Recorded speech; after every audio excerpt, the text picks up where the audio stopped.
spreadsheet here because we're going to talk about computers, because computers think about things logically, just like spreadsheets do. All right. So I want to talk about two things related to pointers. One is how computers use memory, and how we as programmers make use of that memory too. And kind of up to this point, all the variables we've been using have been pretty simple. You created a variable, and you've given it a value, and then you use that value. So there's a second way to use variables, and this is by using pointers, which becomes pretty important because games often use pointers pretty heavily in what they're doing. And specifically, there's where we for that.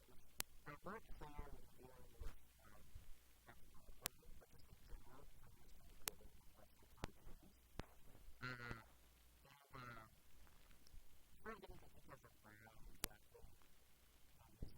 Talk a little bit about what it looks like to use a pointer. And what is a pointer? A pointer is just a memory variable that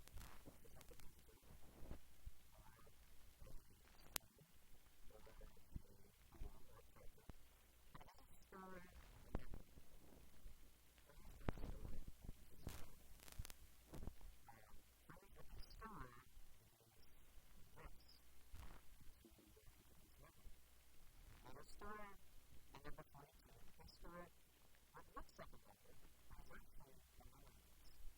So I want to show you guys a little bit about what memory bases look like, but I also want to explain a little bit about how computers store memory. So when I say memory base, I'm actually talking about what usually is in the RAM of a computer. So you have a program, a computer will grab those files from the hard drive and most typically and now that's a computer sees that doesn't from hard drive person to the wants to load that table. That contains two files in hard drive that's from the computer. As long as the computer sees it, that's not a C because it's a working program. It's a hard drive and it's technical. You actually have to talk about the files so that you don't know it's something like that. You can buy the files at place where the computer stores information that but regardless, computer sees that, I need these files. I'm not in that other room. You need to load a text room. So grabs that. Maybe that text room is in but it knows exactly where to find it. Based on the way that knows how to find these things is really neat. So let's show you that program here. Very simple program here. Another big one exactly what you put the food for us.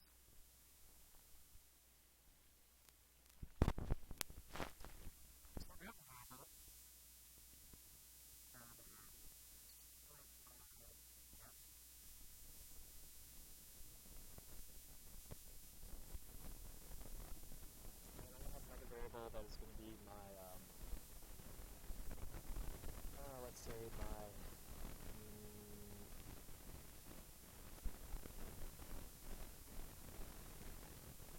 I want it to be double, so maybe my speed.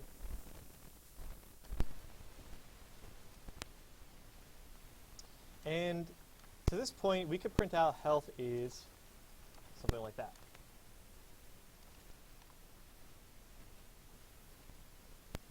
And we can print out that the speed, something like that.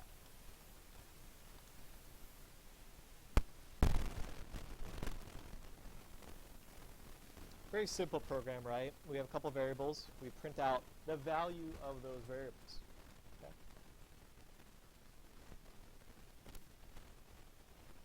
Now, if you go all the way back to when we first introduced variables, I said that variables are a way to store information, right? You give it a value. You assign health to something. You put speed, you give it speed like 4.2. Or you're creating a player, you're saying, hey, this player is equal to this. And I never really talked about where it's storing. because that's just as important. So the memory address of where things are stored, you can actually see where those variables live. Let me show you. So let's say I have this variable health is equal to 120. But where does that variable live?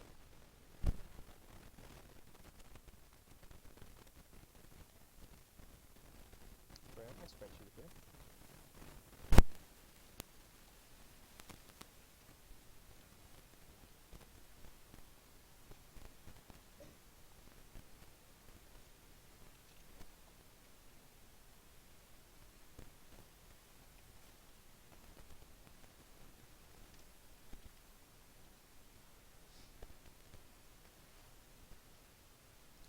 If you imagine that our computer is made up of, you got like your 16 gig of RAM in your PC, or like your 32 gigs of RAM if you're going crazy. Every single piece of information has to live somewhere in your computer. Whether it's a single variable or a lot of different variables, every piece of information has to live somewhere. So what I'm going to do is I'm going to represent our RAM in our computer with this column called memory.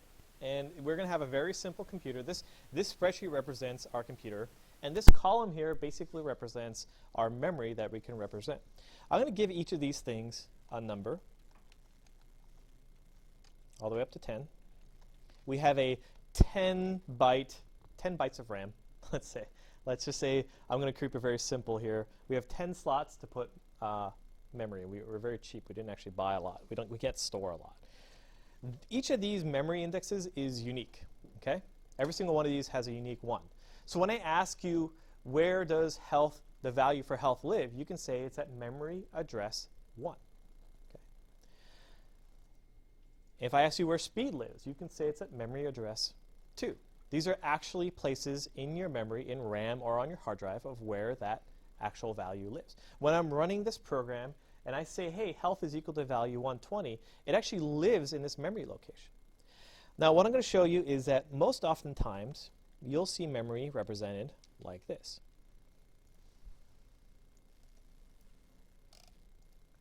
This is 0x1. This is a hexadecimal representation of memory. Hexadecimal is a base 16 representation of number. Does anyone know what base 16 is? Has anyone ever heard of base 16 from high school or from school before or anything like that? You know that when we talk about numbers, typically we're using a base 10 system. That means our numbers go from 0 through 9, and when you hit 9, it goes to 10 and 11, 12, 13. We have 9 digits plus 0 to represent our numbers. We have 10 unique digits to represent our numbers. We have a base 10 system. Hexadecimal has 16 values to represent its numbers, which means when I reach this, I don't actually have 10. That would be base 10. I have A. And then B. This will be B.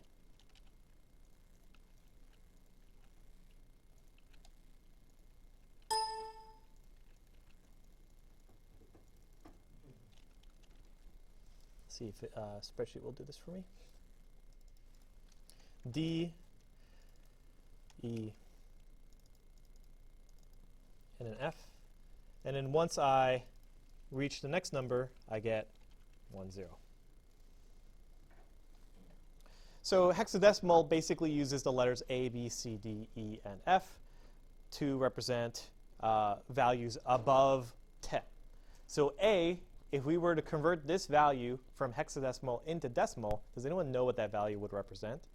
If you go logically in order, if I know that my numbers here go from 1, 2, 3, 4, 5, 6, 7, 8, 9, what normally comes after 9? 10, right? So in hexadecimal, that is represented with the letter A. B represents the number 11. C represents the number 12, 13, 14, 15. When you reach 16 in hexadecimal, that says, hey, I am in my base 16 value of numeric representation. I don't have a number to represent 16. I'm going to go over and go to the next digit. Then the next digit after that will be 11. This continues. This is kind of a crash course. I hope that you guys will see this. Once I hit 0x19, what comes here? 1a. It's like a little bit weird to think about it. It's just a way, so computers deal in bytes, right? There are 8 values in a byte. Sorry, there are 8 bits in a byte. And computers just use hexadecimal because hexadecimal can represent 16 values, which means it can a single hexadecimal number can represent 2 bytes worth. I'm sorry, it can represent 16 bits worth of information, which is 2 bytes. And computers just tend to, you don't have to use this. You can actually represent memory however you want to, but I'm just going to use this because this is what we're going to see. So if I ask you for the memory address of health, it's going to live at memory address 0x1. We're going to hexadecimal number 1. Okay. If I put a variable here, let's say I put speed down here. I say where is the memory address, where is speed stored? You're going to see it's at memory address 0xa. This is where it lives in memory. So when I have the variable speed, there's 2 ways I can actually use that variable. One, I can get column C, I can get the value for speed, or I can get column A. I can get the memory address of where speed is stored. The way you get at column A for speed is use a new operator,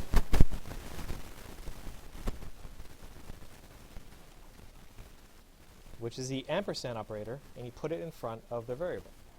That gets you the address of where that variable is storing its data. Okay? So if I run this now, you guys see the memory address here? You can run it too. You guys should all get something different. 003BFBB8. That is a hexadecimal address, a very large number in hexadecimal that represents where it lives in memory. Now, really, what I should be doing is I should be doing this. You put 0x in front of it to indicate it's hexadecimal, so it looks something like this. You guys see 0x, 02B. See how it changed, though? That wasn't the same number as before, right? Every time I run this program, I get a slightly different value. So where the computer puts that value in memory changes every time you run.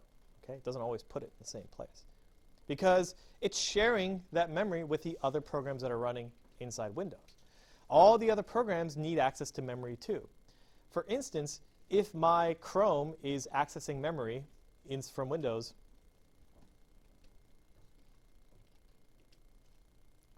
I can't address that myself. I have to share that memory. Maybe the operating system says, well, you get this range of values. Here, you can have this range of values inside column A. Okay?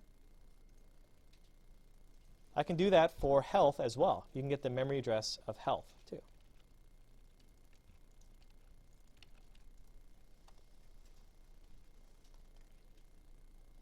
So there's a memory address of health, and there's a memory address of speed. Those values here, I can open up a calculator and actually convert from hexadecimal. See, there's a calculator that has the hexadecimal thing, and see how you have A, B, C, D, E, and F? You can actually type in 3 FF A1C, and you can get the decimal value for it, which is that. That's actually the decimal representation of that number. It's 4,192,000. 4,192,000 in hex is that, 3FFA1C. Oct is base 8, which means it only has 8 digits to represent it. So it's the same idea, but going down a little bit more. Instead of having 10 digits, oct represents its numbers with only up to 8 digits. So you'll never see a number greater than 8 in oct. And then binary is basically base 2.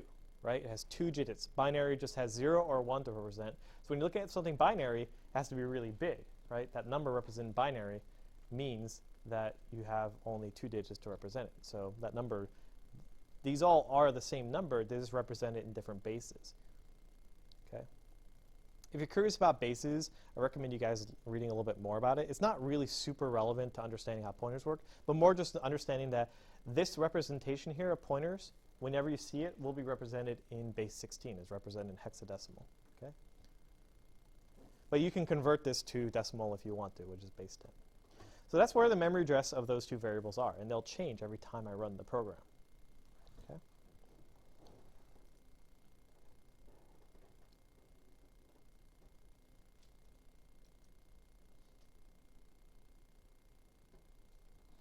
I want to show you guys also, if I can actually see this memory location while I'm running too.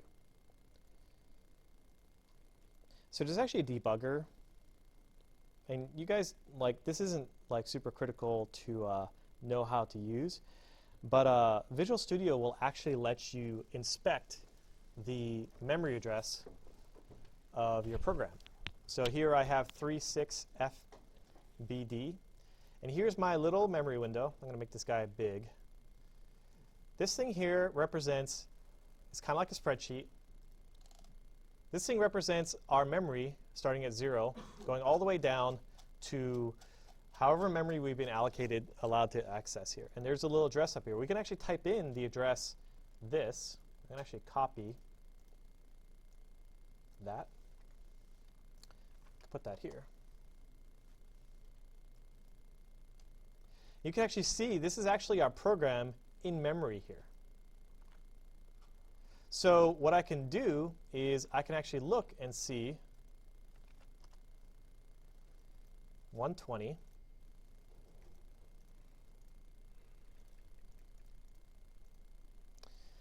120 in hex is 78. Can you guys see what this value is here? 78. It's storing our number 120 in memory right here. That's our value. So watch what we can actually do. I'm going to show you guys a trick. I'm not sure if this is going to work 100%. But right before I print it out, I'm going to change the value of it. Okay? So I have my health. I'm going to get the address of my health variable. It says 78 here. I'm going to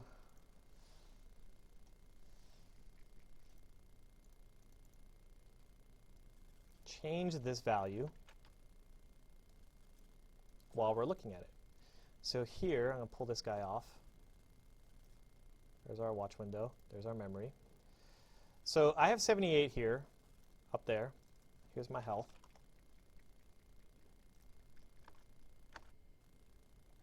Sorry, managing these windows is kind of vain. There's my health. Here's my memory of where it's represented. It's 120 right now. I'm going to change it to 121. You guys see that memory that turned red up there? See, I'm changing the value of health here. 4, 5, 6. What happens when I type in 10? It's A. You guys see that's A right there? I'm actually changing the value of health. What if I make it like 1,000? See how it's taking up more? See these 4 bytes up here? Each one of these represents a byte of memory. This is how big the number is that I can store. So the more values I type in, the more memory it takes up. Well, so it's not taking up any more memory. I said that incorrectly. It's not taking up any more than these 4. This is how much room it has to represent the number. So if I type in 100,000 here, it represents that. If I type in like 100 million, it's getting really close to running out. So see how it's over? Now it's using all 4 here. I'm actually just typing in bigger numbers.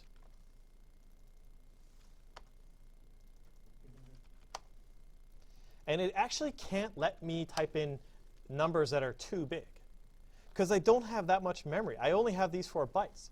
This is a single integer in this program takes up 4 bytes of memory. Each one of these little 0, pairs represents a single byte of memory that I'm using in my program. That means that if I want to represent a number, I only have these 4 bytes to represent it. So if I change this back, do you guys remember like when I said there's a long type of variable too? A long gets double the amount of memory. I'm going to make this a long. It gets 8 bytes of memory. So if I go here and I get the address of health,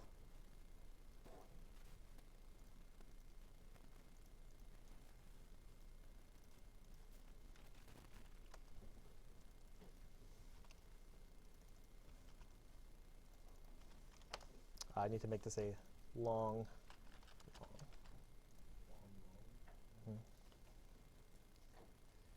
Because we're running in x86. Because we're running in so normally I would convert this to a 64-bit solution, but I'm just going to show you guys this example. Long in 32-bit means use 8 bytes. But here, can you guys see I have more 0 pairs here for my long variable? I have 4 here, plus I have 4 more, which means now I can represent much bigger values. Can you guys see my numbers that I'm representing here that I'm typing in are much bigger? I just have more room to represent these numbers. And I can actually start. It's actually doing, up until I exceed it, it can represent just more digits, right? Because look at how much memory it's taking up. That is an 8-byte value. That is a value that can be represented with 8 bytes. It takes up twice as much memory, but it means I can store twice as much in it. Okay? The sizes of variables are very important because that dictates how much memory our program takes up. If I have an array of 100 of these, it takes up 800 bytes. If I have an array of 100 regular integers, it only takes up 400 bytes. And the bytes directly translate to how much memory your program uses. What if we use something small, like a short? How many 00 pairs do you think I would see? You're right, there's 2. There's only 2 here. 2 little guys. That's how much memory it takes up to represent a short. So when I change the value of this, I can't actually represent very big numbers at all. Just 16-bit values. Notice here, I'm already running out. Like, I can't represent bigger. That is the biggest number I can represent, 65535, which is FFFF. F is the highest hexadecimal. So if I try to represent 65536, it fails. It goes back to 0. Because it can't represent any number that big. So balancing the sizes of those variables are really important when dealing with these things. And when you're dealing with pointers, what you're dealing with is you're dealing with the memory address of where the thing lives. Okay, so I want you guys to keep that in mind as we move on to actually talking about this pointer stuff. Questions on this? This is really important because when you're developing, when you're a programmer, you have to kind of be able to think that this is not just a variable. It actually lives somewhere. And it takes up a certain amount of space based on the type that represents it. Okay? This also means that for structures, for like position here,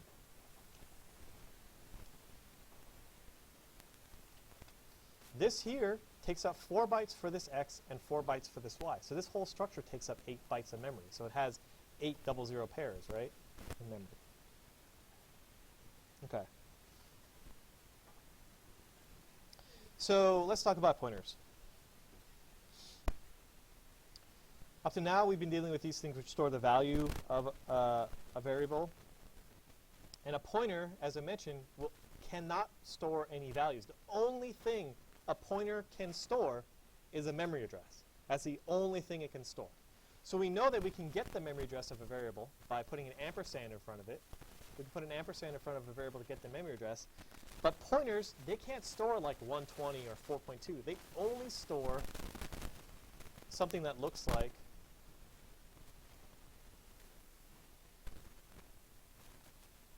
that. That is what, no matter what, a pointer just represents a position in memory, okay? Okay, so let's talk about this a little bit. So how do you get something that stores a pointer? Well, there's 2 kind of primary requirements to a pointer, but let's just go through this. I'm just going to use the same example here. I'm going to create this thing as an int health variable, and I want to create a variable that stores the address of where health is. I can't just do this. I can't just do health address equals the address of health. This is not a pointer. This is just an integer variable, right? Remember, the only thing that the only thing a pointer stores is a memory address, and the only thing that can store memory addresses are pointers. So this doesn't work because this is the memory address of health. So I need to have a pointer that represents the address of this. The way you specify a pointer is you use the asterisk. You use the asterisk in between the variable type and the name. This asterisk here says that I want to store the address of a variable. That's what this pointer says. I have a pointer called health address. Now, the type here does matter. This type here represents the type of memory address you're storing. You're storing a memory address to something that represents an integer in this case.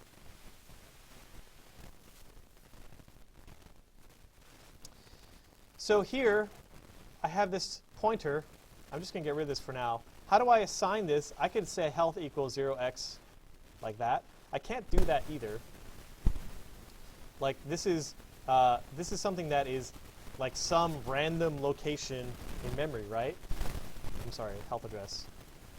I can't actually do this. Like this is actually just, this is not like, this is a location in memory, but this is actually just a number, right? This is like me saying I want my health address equal to this.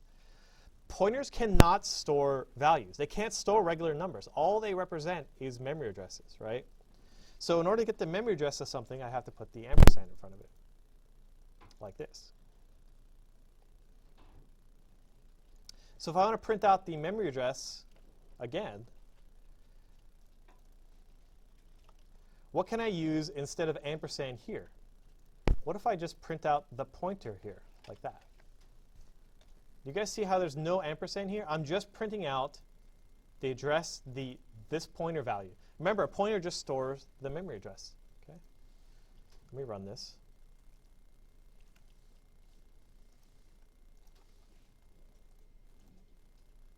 There's my memory address of health for my pointer.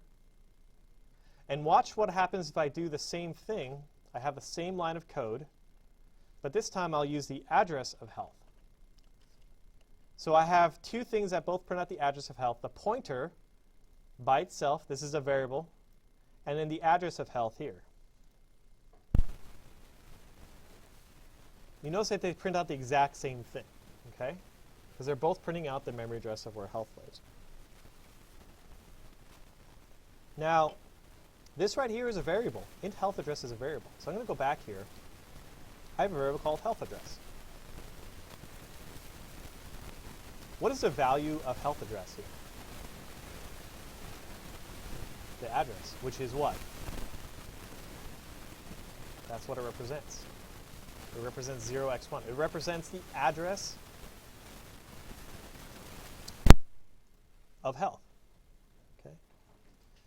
What is the memory address of the health address variable? This. Right? This pointer still lives somewhere in memory.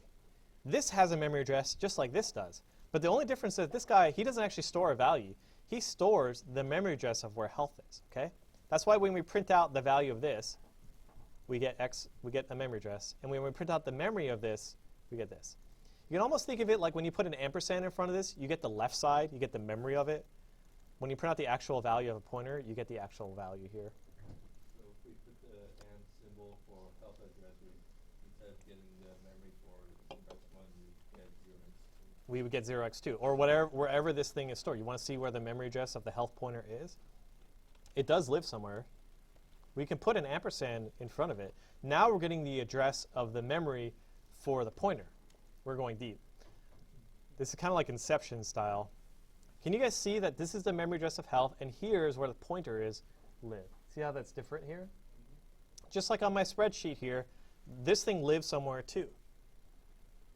You can actually have something that points to health address. Isn't that just taking up memory, more memory? Yeah, it's pointless. There's really no point to this, but you could do it. You can create a pointer to this guy, which points to 02, which then points to 01, right? So we can do that. Now the way you create a pointer to a pointer is you say int pointer pointer.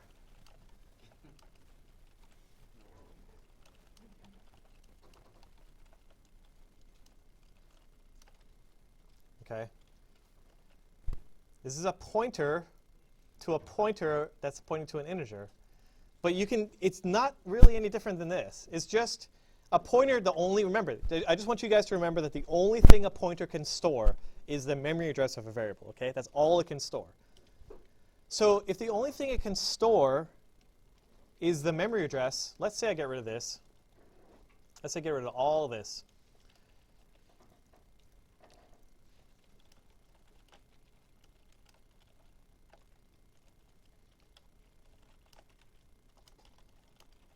So that's going to print out the memory address of health, right? Because we've already said that that is. How would I get it to print out 120 here? How do I get it to actually print out the value of health? Well, there's another operator you guys can use to say, hey, I know you're a pointer, and I know all you want to do is print out what your address is. I know all you want to do is print out the value. I'm going to get rid of this because this is, I know all you want to do is print out this. There's a way you can tell it, hey, whatever you're pointing to, whatever memory you're pointing to, get me the value at that address.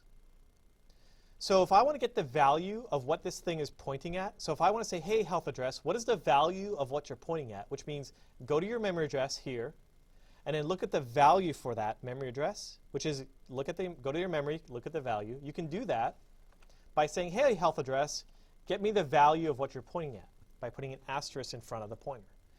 This is what's called dereferencing a pointer. This is saying, hey, pointer, go ahead and tell me what your memory is, and then tell me what's stored at that location.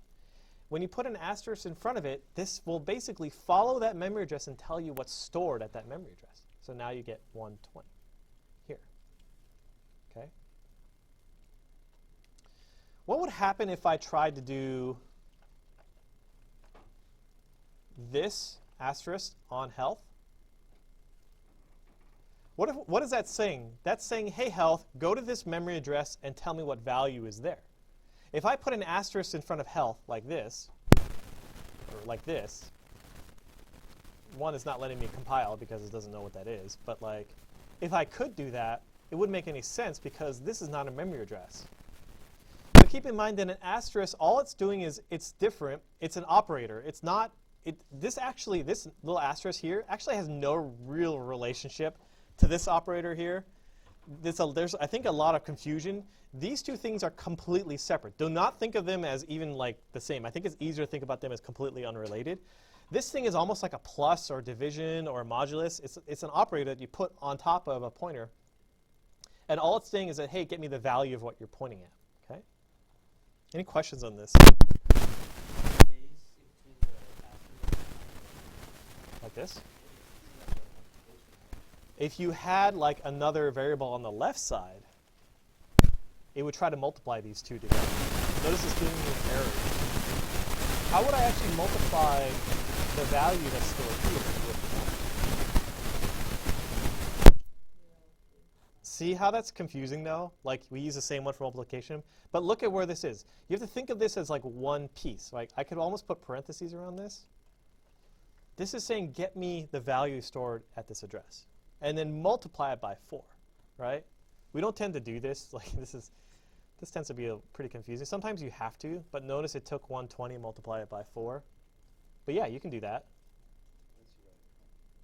And yes, you could do, I'm going to bring this back, but yes, it gets, this is where C++ gets confusing, but I just want to make sure that you guys realize that an asterisk in front of a pointer means something completely different than a pointer itself.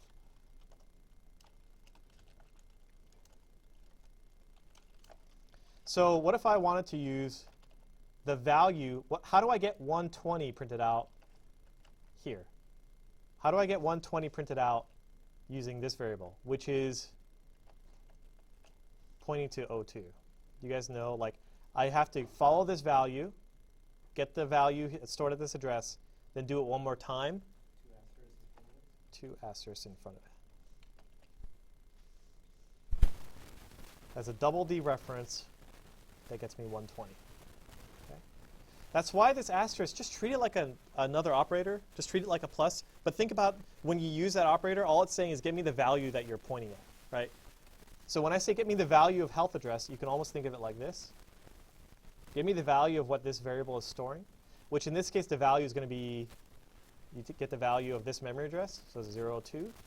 The value is actually 01. And then you're saying, okay, get me the value of what this is pointing at. So you do it again. Okay. Keep that in mind, that these are just operators in front of it. These actually are unrelated to whether it's a pointer or not, really. I mean, it helps. You can't use that operator except on pointers, but I want you to think of them as two distinct things, okay? All right. Any other questions on this? It's really important to raise questions now because I'm about to jump into more stuff. Anyone have any other?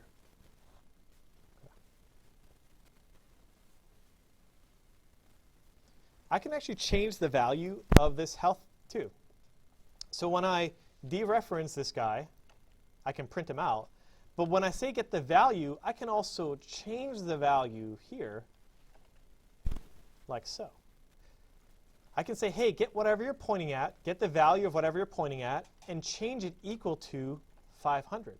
By doing this, I'm actually overwriting the value that's stored at the memory address here.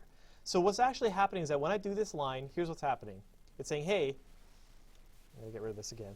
Get whatever you're pointing at, which is 120, and change that to be 500. Okay? Notice I'm not changing anything except for this value here. I'm not changing the pointer. I'm changing the value of what it's pointing to. So by dereferencing it first, I get the value, and then I can change it afterwards. So here I'm changing health to be 500. You guys can actually see health is 500. Let me show you a little bit more. Like, I'm actually going to just type in health here. I'm not going to use the dereferencing here. I'm just printing out the variable health. But I've changed it here to 500. Okay? This line is exactly the same as me doing this line here. These two are identical. Okay? Why would I ever do this when I could just do this? The reason is that most often you have multiple pointers pointing to the same location in memory. So if I make a second health address,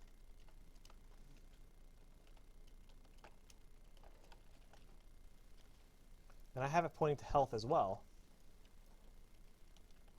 like so. If I go back to my spreadsheet now, I can have these two things pointing to the same thing. Okay? These two pointers point to the exact same thing. They're all pointing to the same health. I can have as many pointers pointing to this thing as I want to, and I can have any of these pointers change the value of what it's pointing to. This gets really important because in a game that you're making, you're typically dealing with, let's say, one value. So let's say like player health. There's one player health. There's like your health. Right? There's not multiple copies of player health. Everyone's pointing to your player health. So when you say, hey, I want the enemy to cause damage on the player, there's only one thing that represents player health, and that's here. So if you want to change that, you use pointers to grab that value and change it directly.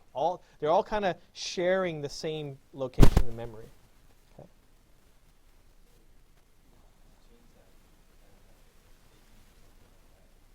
To change. Mm-hmm.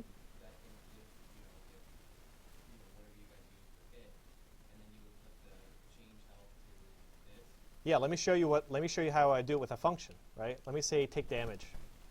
I'm going to take a pointer to health, okay? I'm going to take a pointer to my health, which is going to be one of these guys, okay? So here's what I'm going to do. I'm going to get rid of this other health address temporarily for now. I'm going to say take damage. I'm going to pass in my health address here. I'm going to say take 50 damage, okay? Stop me if I lost you already. Just let me know if this is... I'm taking a pointer to health here. I'm taking a memory address of health, right? I'm just going to call this thing foobar that. I don't know. I'm going to call it something unrelated. It doesn't look like health. But it's a pointer to an integer, but it represents health. And how much damage I want to deal. So here, see what I'm passing in? I'm passing in my pointer to health here. I'm saying take 50 damage. So if I want to change the value of health, how do I do that? Foo bar bat minus damage. Because this is a memory address, though, so what I have to do is I have to get the value of that memory address, right? This is the asterisk in front of it. I want to get the value of this memory address. What is the value of what is the memory that this thing is pointing to? This pointer here in this function is actually pointing to this right here. So when I say take damage and I pass in my pointer, I'm not even passing in health. I'm actually passing in the memory address of where health lives. I will still take 50 damage. So see how I have 70 health here? So I passed in a pointer to health. Why does this work? Like, what happens when I do this? Let's say forget about pointers. Forget about the existence of pointers at all, right? I just forget about that completely. If I just do this, what's going to happen? Does health get modified? It does not. Why doesn't health get modified in this case here? Yeah, so what am I passing into this function? I'm passing in a copy of the value of health. I'm passing in a copy of the value 120. So it's cool. Okay, I'm going to go ahead and subtract 50 from it. Okay. And then I'm going to forget about it. Remember, the lifetime of this variable is within the scope of this function. So this variable, all these variables, they live as soon as the function starts, and then they die when the function ends. Okay? Which means even though you changed health here, it doesn't actually affect the health down here. Even though these two things are effectively the same value, this thing here is only temporary. This variable is only temporary. To be fair, even when it's a pointer, this variable is temporary too. But this variable is temporary. Like, what is this variable though? It's a memory address, right? So it temporarily stores a memory address. However, this little guy, that little asterisk here, says, hey, change the value of what you're pointing to, which is all the way back here. Okay, we're going to do, this is part of the lab, like using pointers in functions. But the key is that I have a variable that only lives inside of main. The only way I can change this variable inside of a function is to pass a pointer to that variable, okay? To pass a pointer to that variable.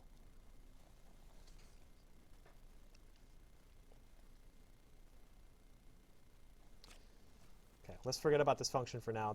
That's jumping ahead, but we're going to get back to it with the Pokemon example. Okay. So the way we call this thing, this is actually a pointer to an int. That's how you say, hey, health address is a pointer to an integer. That's just what you call it. So health address is a pointer, and this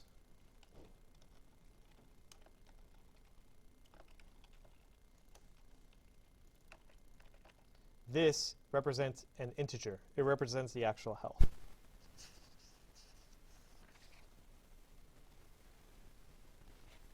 Something to keep in mind too is that the spaces around this thing, like where you put the spaces is optional. You can put the asterisk here, or you can put the asterisk here.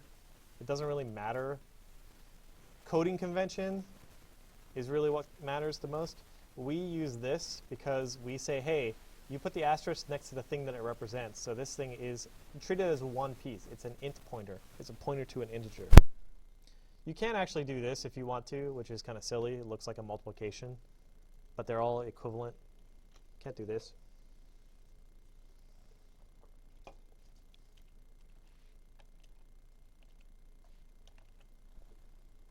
Okay, any questions?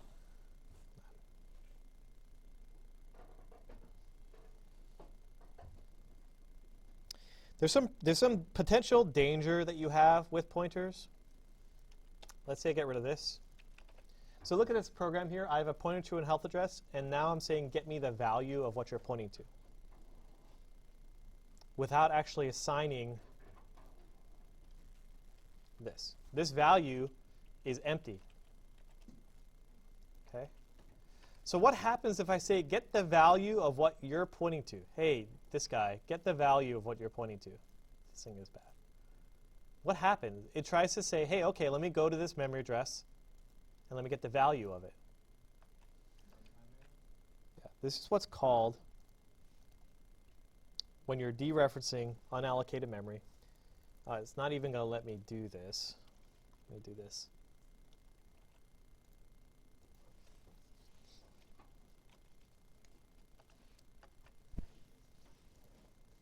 I'm just going to put 0 here for now. I'm just going to say 0 because that memory address also doesn't exist. So what happens here? My program crashes because it's trying to follow the memory address, but the memory address isn't valid.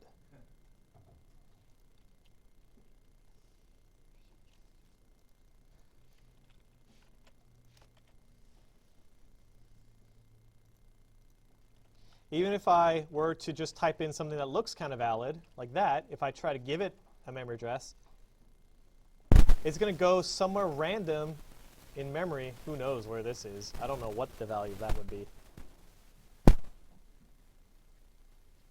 It still could crash.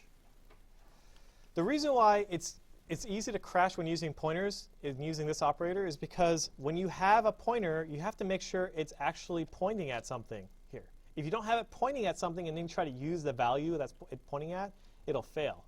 And sometimes it'll crash. Okay?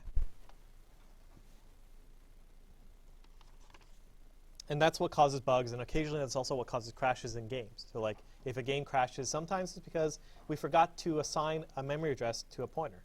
Or we assigned it to something that doesn't exist anymore. For instance, this can also happen. Even though you have a memory address to something that is good, valid, this can also cause a crash too. Even though you're pointing to something that's a valid location in memory, nothing exists there, so there's no value. So that can also crash.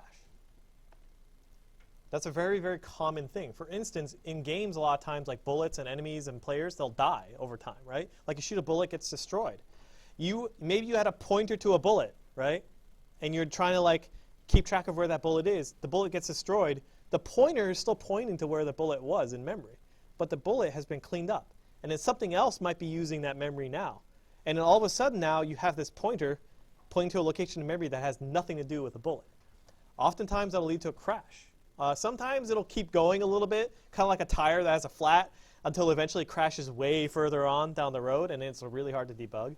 But oftentimes it'll crash immediately, and then you'll have a problem like that you'll have to debug. So that's an example of why bugs can happen. So here's an example of, even though pointer is a memory location, you can assign something to it. However, you can't just give it like a number like this, because a number is not a memory address. Even though if you put 0x in front of it, this is not a memory address. To convert it to a memory address, you say, hey, do this, and that'll make it say, hey, this is a value that represents an integer pointer. Okay? Okay, let's move on.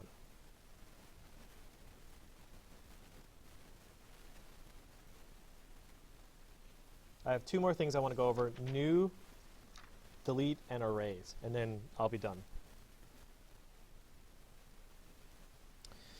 So this is great if I already have memory that is allocated for health. What if I didn't have this and I wanted to store 120 with this pointer? Let's just say I have a variable called health address, and I want to store the value I'm going to get rid of speed here because we're not using it. I have a value called health address, and I want to actually say, hey, I need some place to store a value. Please give me back some memory. There's a way you can actually ask for some memory. So by default, this is what our memory looks like. We can ask the program to give us back a spot in memory. Hey, give me a spot in memory where I can store a value for this pointer. You can actually ask C++ to make one for you. It'll make a slot here, which is going to be called where the value is. I'm just going to call this thing like a page. And I want to store the value 120. You can ask C++ to make you something like this, to make you a place in memory, to basically reserve this memory for you, and then point to that. You can ask C++ to make it. You don't have to make them you don't have to make it ahead of time. The way you do that is you say, hey, I want health address equal to a new integer. This is a new keyword. You basically say, hey, you tell C++ how big of a chunk of memory you want, and it'll give you back the memory address of where that exists after it's given it to you. Okay? You say, hey, C++, I need something about this big. I need an integer, and then tell me where it lives, and then you store that equal to this. This will return the memory address of where it lives. It'll give you back some storage. And then you assign it equal to this here. Okay? Does this make sense? This is basically saying, hey, go and make this thing for me and come back and tell me where that thing lives. So when this thing is created now this thing points to the slot. Maybe this thing doesn't live here. Maybe it lives like, it's going to put it somewhere random, like down here.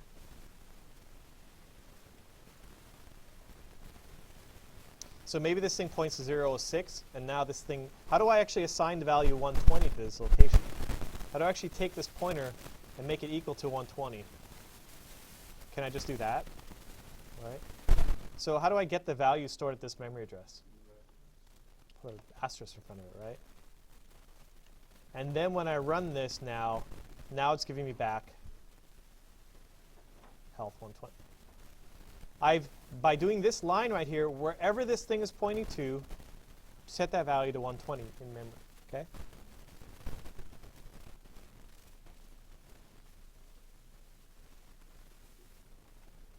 Oftentimes you'll do this all in the same line, by the way. You declare a pointer, and then you'll ask for a place to put that pointer. Oftentimes you'll see this with a parentheses or not is optional. However, for some types you're required to pass in arguments saying, hey, I want to create this thing and I want to give it a value by default. I'm going to show you that in just a second here. So I can actually pass in 120 here in parentheses as well. That basically does what I just did by dereferencing and assigning to it. It says, hey, give me back a block to fit an integer, and also put this value in there when you're doing it, okay? Just go ahead and put this value in while you're allocating that space for me, while you're allocating that storage for me, okay? Yeah, it can do that all in one line for you, okay? If you leave this out, it's not going to put any value in there. However, you can put a value in there in parentheses. Any questions on that? Now, there is a caveat to using this when you're allocating memory. When you're done with this memory, let's say I don't need this anymore. Let's say I'm done with this. What happens to this memory here? It gets left behind. When you ask for memory from C++ for storage, it comes off the what's called the heap memory. It says, hey, okay, I have this giant pool of memory. Here's a little piece of it. But you have to tell it when you're done with that. Otherwise, it will never give out that memory again to anyone else, okay? So in order to properly return that memory back, you have to delete whatever you request, okay? Otherwise, you'll never return it back. And I'm going to show you what that looks like if you don't actually do this properly. So health is 120, okay? What happens if I don't delete this? In this one simple program, not much. Like you have 4 bytes of memory. It's not going to cause your computer to slow down after running it. Like the way that Windows manages programs, it gives programs a program space, like an address space to work in. And when the program is done, it basically returns all that memory that you're using back so other programs can use it. However, as long as you're running the program, you have to be careful because any memory that you don't return gets consumed by the program. So here I'm going to run my program here. You guys are going to watch my little console application here.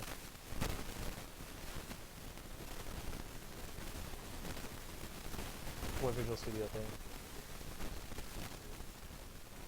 Oh yeah, this thing over here? Yeah, that's what I'm going to show you guys in here. So it's allocating it very slowly. Let's see where it is. This is called Project 1. So can you guys see this line I have highlighted right here? That number slowly going up. That's cool. I could also do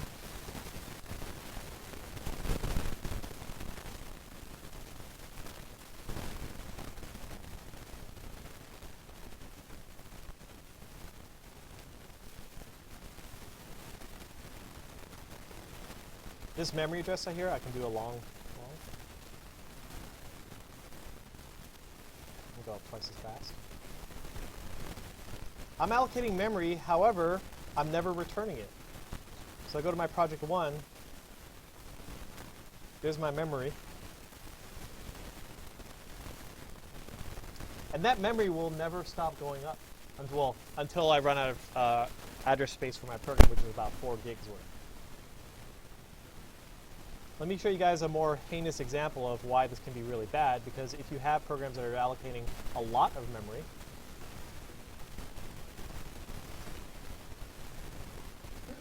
let's say, I don't know,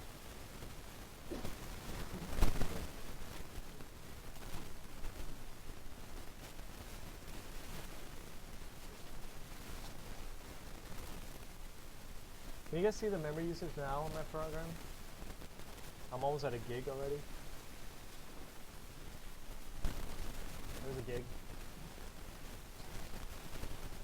It's now the number one. Oh, my computer's locking up. 1.7 gig. This is because I'm not returning the memory back. And there, I failed to actually get memory back. the Windows was like, you can't use anymore. You've used up every single bit of memory. I can't actually give you back any more memory. So when you're doing this, it's really important that after you allocate the memory, you delete it. So after you're done with it, and you don't need it anymore, as long as you're matching your new with your deletes, your program memory will not go up. So if I go back to my program here, that thing stays at a constant 1672. Okay.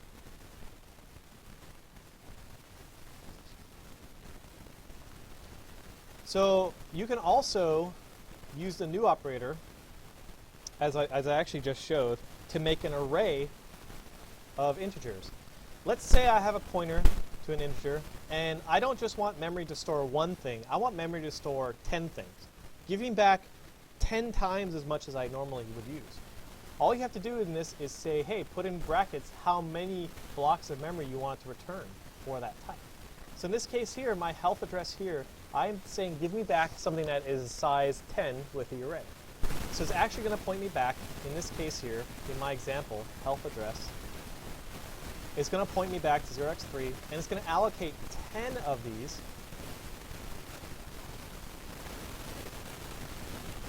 It's going to give me a slot for 10 of these locations in memory. What is this, 10, 13? That might be too much.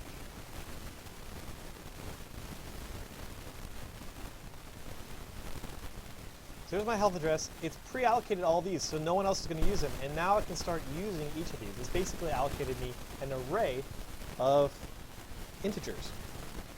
The thing about allocating arrays, when you delete them, you have to remember to do brackets when you're deleting an array. Otherwise, you only delete the first element of that array. So if I didn't have these brackets in here and I newed it up and I called delete, it would only delete the first one and then leave the rest of these untouched, so I'd still have a leak. If you want to delete an array, if you want to delete all of these when you're done with them like that, you have to put brackets in. So how do I use this array? Well, pretty simply, just like any other array.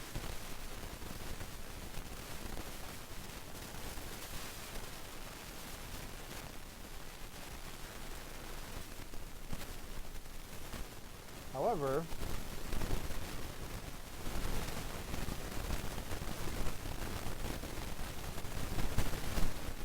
notice here, I don't have to dereference anything. This index acts as a dereference for me. Okay? Watch what happens when I run this, and then I'm going to do a cout here.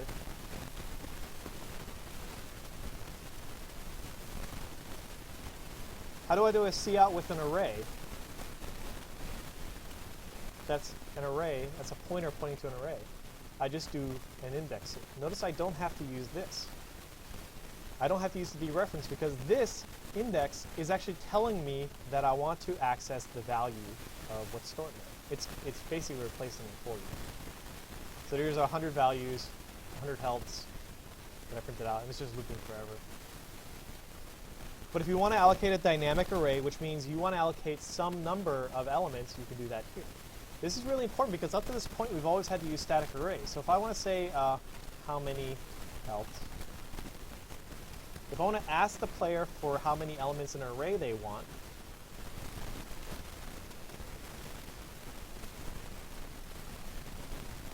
I can use that variable now here. You couldn't do this before, by the way. You couldn't actually allocate an array of... you're not allowed to do this. You can't allocate an array ahead of time. If you want to allocate an array that you don't know how big it is, you have to use a new operator because that way it'll give you back a chunk. Maybe this chunk is only this big. Or maybe it's only this big. Maybe you only wanted 6 elements. Maybe you wanted, I don't know, 15 elements or 18 elements. Because you don't know how many you want, when you use the new operator, it doesn't really matter because it'll give you back however many you asked for. So I'm going to ask for, I don't know, 10. It's going to give me back 10 elements. I'm going to ask for, let's say, 20. It's giving me back 24. Let's take a look at what this looks like here in memory. So So I bring up my watch window again for my memory. Nice and health address. Can you guys see what this looks like now? I have 1, 2, 3, 4, 5, 6, 7, 8, 9, 10, 11, 12. How many did I type in? 20?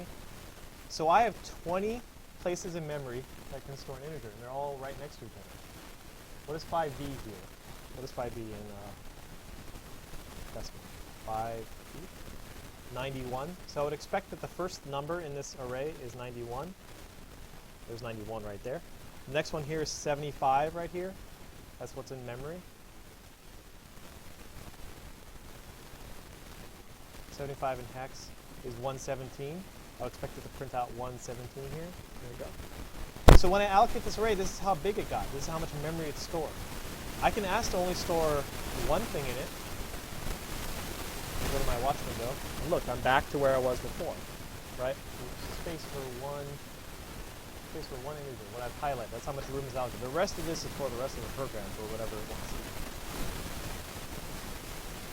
If I want to type in, I don't know, 500,000, look at my memory now. All these represent health values. That's how much memory my program wants. All of these represents, each one of these 4-piece blocks represents an integer. There's actually a way you can say, hey, do a 4-byte integer. You can actually see each one of these represents a health value. And then this you can see where the health value is. All this is for this is not memory. That's why dynamic arrays are good, because you can choose how big or small you want it to be. Right.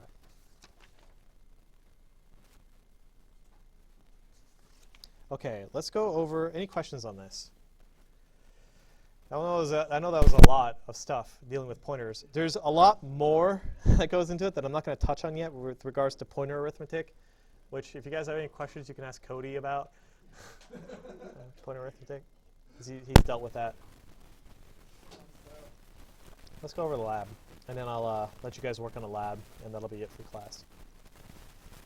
Okay, so I'm going to put this lab. Oh, actually, no. I want to do one homework together. Let's see if I do this here. Yeah, no, this is going to be homework for you guys for this week as well. Okay, let's go over the lab. So this lab is pretty straightforward in general. So I'm going to show you guys what it looks like at the end first, okay? Here's an example run of the program. You get a list of Pokemon.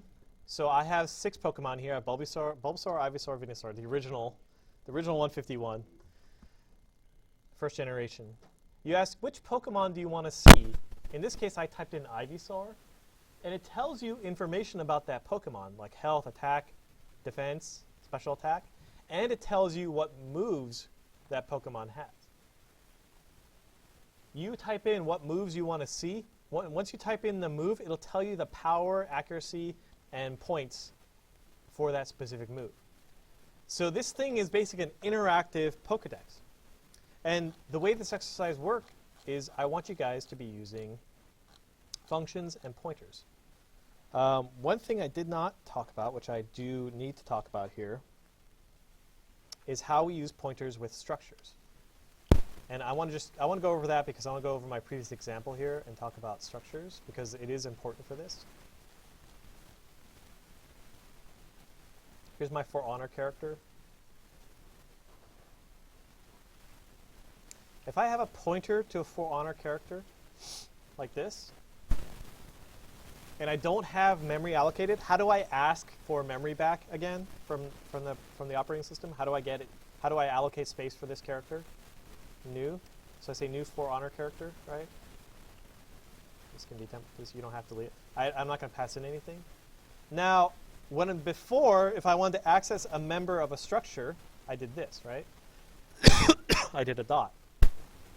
If I want to access the member of a structure that's a pointer, I can't actually use a dot. There's just a different way to use it. And instead of using a dot, use a dash and an arrow. They're exactly the same functionally. However, you have to use this arrow operator if you're accessing the member of a pointer instead. This operator is effectively a dereference and a dot at the same time. So let me show you what that means. I don't have to use the arrow. I don't know why I picked 420, which just is the first thing that came to my mind. If I dereference the player, what is that getting me? This is getting me the value of what this thing is pointing at, right? Once I have this, you do have the option of using the dot operator here. So this arrow operator is basically dereferencing and accessing with a dot all in one. It's just a simpler way, it's a shorthand way of doing this, which is to dereference the pointer and then get at the value using a dot.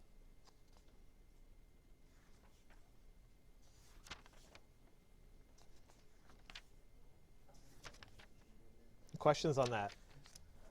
So in our lab, we have structures for Pokemon. A Pokemon is going to have position,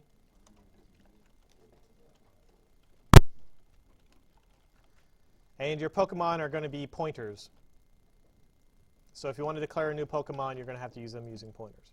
All right, let's go over the lab real quick. I'm going to go over the top. So this Pokédex is pretty limited. It can only store 6 Pokemon, and each Pokemon always has 2 moves. And the idea is that you just interact with it by asking the player which Pokemon they want information about and which move they want to see. So I tell you guys, create a struct, call Pokemon, create a struct, call move, compile, make a function that calls print. I go step by step, and first thing you're going to do is make a function that lets you print out a Pokemon. Next thing you're going to do is print out a list of Pokemon too by creating an array of Pokemon. So really all you have to do is follow this lab. There's like 29 steps in here, but I give you a formula at the end for how you calculate damage for the Pokemon moves, and then you can implement that. Okay.